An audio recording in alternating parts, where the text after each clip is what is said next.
செய்வேன், தலையாட்டும் பொம்மையாவே.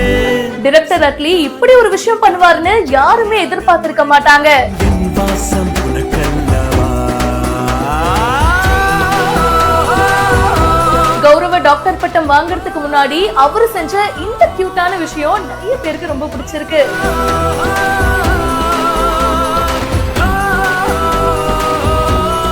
அவர் அப்படி ஹாய்னு சொன்னதும் அவங்களும் செம்ம ஹாப்பி ஆயிட்டாங்க. ரத்தமே என் இனிய உடன் பிறப்பே. ரீசெண்டா பாத்தீங்கன்னா டைரக்டர் அட்லிக்கு கௌரவ டாக்டர் பட்டம் கொடுத்தாங்க. சோ அது கொடுக்கறதுக்கு முன்னாடி அந்த ஸ்டேஜுக்கு போறதுக்கு நடந்து வருவாங்க இல்லையா, அப்படி அவரு நடந்து வந்துட்டு இருக்காருங்க. அப்போ ஒருத்தவங்க டைரக்டர் அட்லி சார் வரத சூப்பரா வீடியோ எடுக்கிறாங்க. அவங்க வீடியோ எடுக்கிறாங்க அப்படின்றத நோட்டீஸ் பண்ணிட்டு கரெக்டா அப்படியே அந்த வீடியோக்குள்ள வரும்போது ஹாய் அப்படின்னு சொல்லி டைரக்டர் அட்லி காட்டுறாரு. இந்த விஷயத்த அந்த பொண்ணும் எதிர்பார்க்கவே இல்ல. தீபிகா வெங்கடேசன் அப்படின்றவங்க தான் இந்த வீடியோவை ஷேர் பண்ணிருக்காங்க. அவர் அப்படி ஹாய்னு சொன்னதும் அவங்களும் செம்ம ஹாப்பி ஆயிட்டாங்க.